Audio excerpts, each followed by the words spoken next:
네, 집사님들 안녕하세요. 사무엘 상 지나서 우리 사무엘 하로 넘어가고 있습니다. 성경 통독하는 것이 쉽지 않죠. 네, 많은 분들이 동력이 떨어질 수도 있을 거고요. 지금 횟수로는 45일 차가 넘어갔고,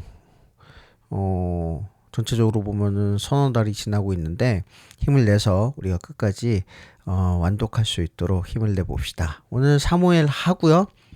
역사적인 내용들 그리고 통독에 관련돼서 역사서를 어떻게 읽어야 될지에 대해서는 여러 번 반복했기 때문에 생략하고 내용만 보겠습니다. 사무엘 상에서는 사무엘, 사울 그리고 다윗의 이야기였고요. 다윗의 이야기 한정돼서 보자면 다윗이 사울의 궁정에 들어가서 어떻게 왕의 자리까지 올라갈 수 있는가 그 이야기들이 나열된 게 사무엘 상이고요.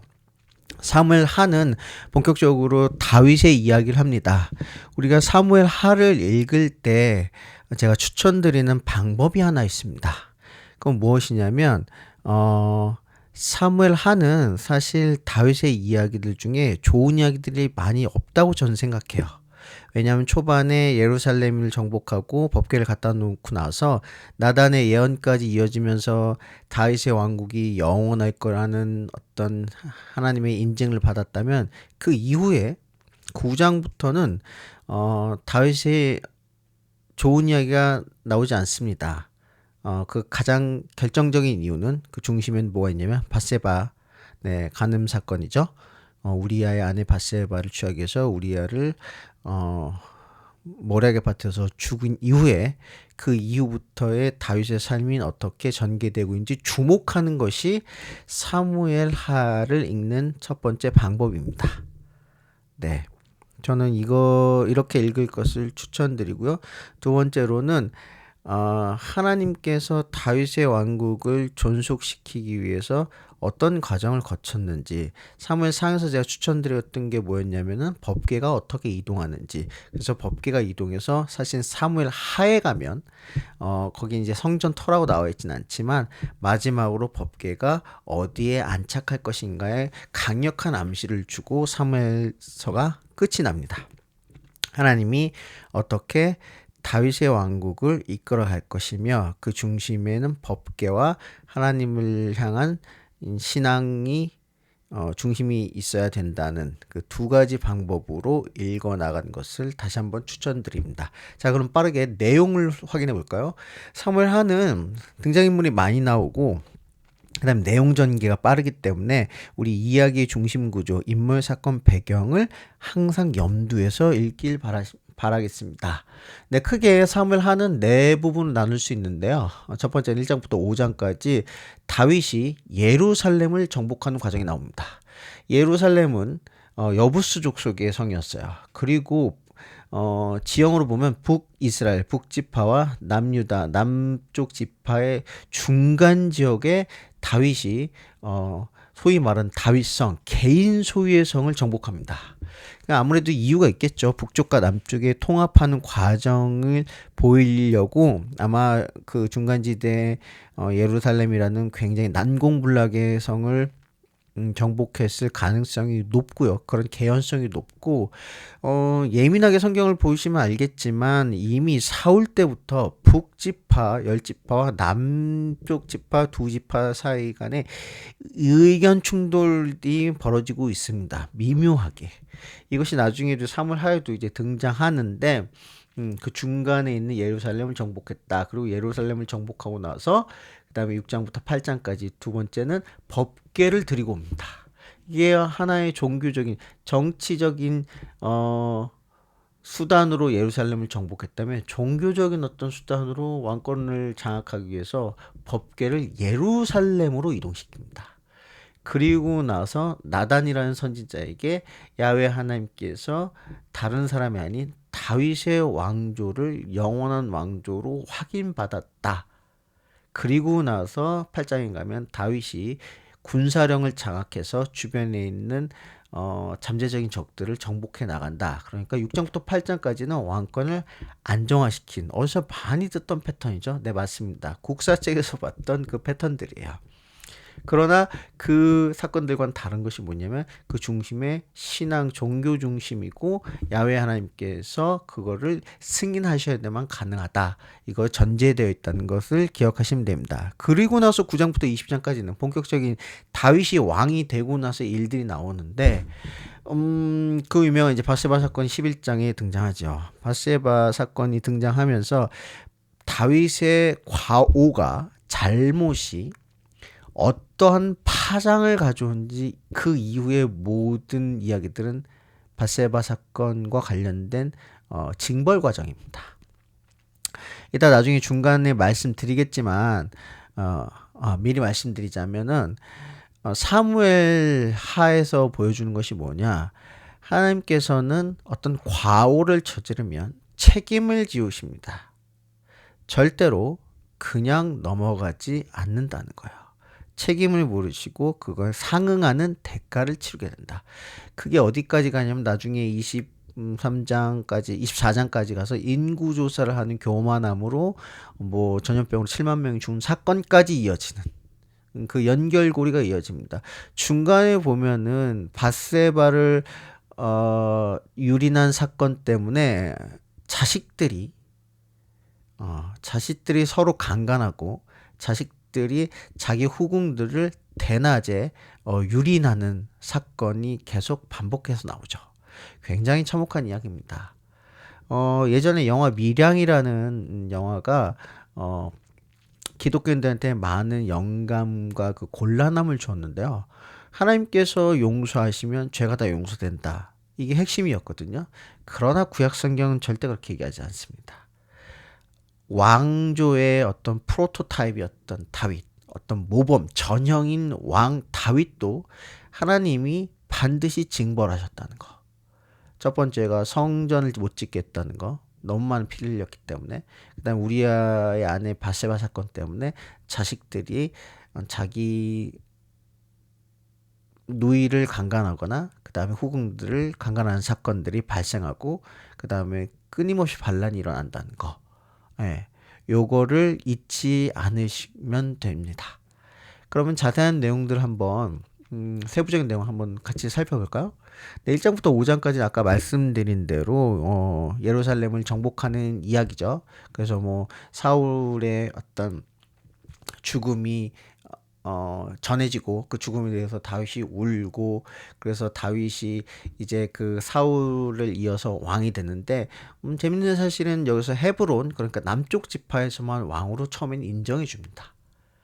그래가지고 중간에 이제 내전이 일어나죠. 북쪽 지파의 어떤 사람들이 모여서 이제 뭐 사울의 군대 장관 아브넬이라 나와요. 그 아브넬이 사울의 넷째 아들 이스보셋을 이제 대표로 해가지고 북쪽 지파의 왕으로 세웁니다. 그래가지고 내전이 사실 발생하는 장면이 1장부터 1, 2, 3, 4장 뭐 이어지는 사건. 그래서 뭐 아브넬이 나중에는 투항하고 요압이 다윗이 살려주라고 했던 그 말을 어기고 요압 장군 요압은 다윗의 신복입니다. 요압이 아브넬을 죽이고 뭐 이스보셋이 암살당하고 그러고 나서 왕권이 이제 완전히 다윗에서 넘어오는 장면이 1장부터 5장까지 내용이고 그리고 나서 예루살렘을 다윗이 자기 신복들과 함께 정복하는 장면이 나오는 것이 바로 1장부터 5장까지고요. 그다음 6장부터는 이제 법궤가 이동하죠. 법궤를 이제 데리고 옵니다. 예루살렘으로. 근데 그 유명한 얘기가 있잖아요. 성경에 나온 것처럼 다윗이 너무 기뻐서 춤춰서 뭐 바지가 내려가서 하체가 드러나니까 그걸 보고 아내 미갈이 그걸 보고 이제 비웃죠. 비웃어가지고 평생 자식이 없는 그 징벌을 받는다. 뭐 이런 내용이 6장의 내용이고요. 그다음에 그 유명한 이제 7장이 뭡니까? 선지자 나단이 와서 내가 성전을 짓고 싶다. 하나님을 위한 집을 짓고 싶다고 했더니 그건 안 된다. 대신에 내가 너를 영원한 왕조로 너의 집을 세워주겠다. 그래서 다윗 언약 가장 중요한 이제 다윗의 언약이 여기 사무엘하 7장에 나오고 있습니다. 그래서 8장에 보면 이제 거침없이 정복 전쟁을 하니까 이게 승리하고 시작했고 영토가 확장되고 있는데 성경이 증언하고 있죠. 다윗이 어디로 가든지 여호와께서 야훼 하나님이 이기게 하신다. 이것이 사무엘서의 핵심 중에 또 하나죠. 하나님께서 역사를 이끌어 가신다. 그렇게 이어집니다. 그래서 9장부터는 이제 다윗이 본격적으로 다윗 왕조의 이야기들이 이어지는데요. 이게 뭐 9장에 보면 사울의 손자 뭐 무비보셋이 뭐 등장하는데 장애인이죠. 무비보셋을 다 이렇게 잘 품어준다는 어떤 다윗의 뭐랄까 이렇게 아량 이런 것들을 보여주는 은총을 베푸는 모습을 보여서 이제 다윗이 이 정도로 이제 마음이 넓은 사람이라고 이제 증언한 장면들이 나오는데 곧 깨지죠. 그래서 뭐 계속해서 이제 전투를 하는 장면, 암몬과 아람의 뭐 연합군에서 뭐 싸운 장면까지 10장인데 11장에 가면 이제 드디어 이제 그 전쟁, 암몬과 아람의 전쟁에서 선봉장에 섰던 사람이 누구였냐면 장군 우리아였는데 하필이면 밧세바한테 눈독 들이면서 이 여자 갖고 싶다. 그래서 우리아를 교묘하게 전략을 써서 죽이는 장면이 11장에 나오죠. 그 유명한 밧세바 사건입니다. 그런데 하나님께서 그냥 있었던 게 아니라 나단 선지자를 보내셔서 나단 선지자 12장에서는 나단 선지자가 비유로 얘기를 하죠. 이런 인간이 있는데 어떻게 생각해? 죽여야지. 그게 바로 너야. 아주 인상적인 표현입니다. 그게 바로 너야. 그래서 밧세바랑 이제 동침해가지고 그때 아이를 가졌던 그 아이가 죽고 그 다음에 나오는 아이 솔로몬이란 이야기가 이제 12장에서 이어지고 있는 거죠. 그런데 이야기는 12장에서 끝난 것이 아니라 드디어 밧세바의 사건 때문에 발생한 다윗의 징벌, 책임 이것들이 등장한 거 13장부터인데 두 번의 큰 반란이 일어나죠. 13장부터 18장까지는 그 유명한 압살롬, 그러니까 다윗의 세 번째 아들이 압살롬이 반란을 일으킵니다. 첫째 아들은 암논이라는 놈인데요. 이 놈이 어떻게 하냐면 이복누이 이제 다말 그 다윗의 딸 다말이죠. 그 강간한 사건이 발생하고 결국은 이제 압살롬이 다말이랑 이제 같은 배에 태어난 오빠니까 이제 그걸 복수하려고 암논을 죽이는 사건들이 발생하죠. 강간하고 서로 죽인다. 그래서 압살롬이 결국은 이제 반란을 일으켜서 아버지의 왕국을 넘보는 이제 지경까지 이르게 됩니다. 네. 근데 결국은 이제 압살롬이 득세를 하고 다윗이 성에서 쫓겨나서 다시 도망자가 된 신세까지 오는데 그게 바로 이제 압살롬이 정치적인 어떤 술수를 잘 써서 백성들을 마음을 얻게 되는 거죠. 사실은 다윗에 대한 이런 이야기들이 소문이 났겠죠. 그러니까 백성들이 실망하게 되고 결국 그의 아들 압살롬에게 마음을 실어줘서 세력이 커지면서 남쪽 광야까지 쫓겨나는 신세까지 발생하게 됩니다. 근데 결국은 어찌됐든 간에 다시 다윗이 19장에 가면은 반란 이후에 왕국 귀환을 하게 되는데 뭐 엄청난 혼란이 일어나는 거죠. 하나님이 약속하신 왕국에 반란이 일어나가지고 그것도 아들이 이런 상황을 어떻게 이해할 수 있을 것이냐. 서로 수용이 불가능한 상태가 된 거죠. 그런데 또 이 다윗이 예루살렘을 복귀하는 과정에서 유다 지파, 남쪽 지파 사람들과 북쪽 이스라엘 지파 사람의 심각한 이제 다툼이 일어납니다.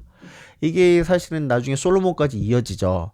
이게 솔로몬이 북쪽 지파에다 유독 어떤 심한 부역을 짐지우게 돼서 이것 때문에 나중에 솔로몬이 죽고 나서 항의하게 되고 결국 다윗의 왕국이 분열하는 계기가 되는 그 시발점이 바로 여기서부터 시작을 합니다. 그러고 나서 이런 북쪽 지파와 남쪽 지파 간의 어떤 갈등이 어디까지 번지냐면 두 번째 반란, 베냐민 지파의 세바라는 사람이 다시 반란을 일으켜서 결국은 진압하게 되지만 엄청나게 후폭풍들이 남게 된다라는 것이 이제 사무엘하 20장까지 이제 내용입니다. 그러고 나서 두 번의 반란 이후에 사무엘의 내용이 마무리되고 21장부터 24장까지는 이제 부록이라고 그러죠. 어떤 이야기를 더 풍부하게 하기 위해서, 그 다음에 덧붙이기 위해서, 그 다음에 어떤 사족을 더 설명하기 위해서 내용을 덧붙이는 건데, 성경이 이런 이런 기술을 많이 씁니다. 아, 서술 기법들을 이렇게 쓰죠. 마지막 부분에 부록들을 첨가해서. 네. 그래서 21장은 뭐가 나오냐면, 거기에 이상하게 왕국에 3년 동안 기근이 일어나거든요. 기근이 일어나서 왜 이런 기근이 일어나는지를 알아보니까, 사울이 예전에 기브온 여호수아 때, 여호수아 우리 가이드 영상 때 기억하실지 모르겠지만 기브온 사람들과 희한한 약속을 맺는 장면이 나오는데 기억이 안 나실 거예요. 제가 그때 그 기브온 사람들이 이것 때문에 중요하다 말씀드렸는데 바로 이 장면 때문입니다. 사울이 원래 기브온 사람들은 여호수아에서 잘 이스라엘이랑 섞여서 거주를 보장해 주기로 약속했는데 사울이 그걸 어기고 학살한 장면들이 나오거든요. 그래서 기브온 사람들이 일종의 저주인 거죠. 그래서 기근이 왔다고 돼 있고, 그래서 기브온 사람들이 다윗을 만나가지고 사울에 대한 원한 때문에 그 식구 7명을 우리한테 내줘라. 그러고선 나무에 매달아서 죽여버리죠. 그러고 나니까 이제 그 기근이 그쳤다라는 내용들이 추가되어 있습니다. 이런 내용들은 사실은 심도 있는 신학적인 조명이 좀 필요해요. 대신에 우리가 지금 통독을 하기 때문에 이런 내용들이 사무엘서에 있더라까지만 기억해 주시면 됩니다. 그러고 나서 다윗의 감사 찬양시가 나와. 이제 죽을 때가 다 됐다는 얘기죠. 내가 지금까지 이렇게 살아왔는데 이런 감사와 그리고 하나님에 대한 찬양을 하겠다라는 노래를 하는데, 이게 10편 18편에 거의 비슷하게 나와 있다는 거. 네. 그리고 나서 마지막으로 이제 23장 가면은 다윗의 유언이 나오고, 거기서 그 다음에 우리가 역사서에서 본 것처럼, 일반 역사서에 본 것처럼 그때 다윗을 보필하고 활약했던 장군들이 누구였는지 나열이 됩니다. 그 신복들이 나열된 게 23장이죠. 이것이 나중에 역대 상하나 기타 다른 역사의 배경이 되는 것들 이해하기 위한 어떤 단초가 된다. 네, 24장에는 굉장히 기이한 내용이 나와 있어요. 다윗이 이게 뭐 알려져 있기로는, 성경이 정확히 드러나 있지 않지만, 자기의 어떤 왕국의 세를 과시하기 위해서 인구조사를 실시하는데 그게 야훼 하나님에게 굉장히 거슬렸다. 그래서 이게 죄라고 표현하고 전염병에 들어서 7만 명이 죽는 사건이 발생하고요. 그것을 회개하고 하나님께 제단을 쌓고 기도하기 위해서 그 제단터를 찾는 과정에서 아라우나라는 사람의 타작마당을 찾게 되는데, 그게 나중에 역대한가요? 거기 보면은 그 터가 바로 나중에 솔로몬이 성전의 터로 정한 그 땅이다라는 것이 이어집니다. 역대한가요? 상인가요? 지금 정확히 기억 안 나는데, 이 다윗의 인구 조사를 누가 이 마음을 부추겼느냐? 이상하게 사무엘 하에는 하나님이 부추겼다고 나오거든요. 이게 나중에 역대 상하로 가면은 누가로 바뀌냐면 사탄이 시켰다는 말로 바뀌게 됩니다. 네.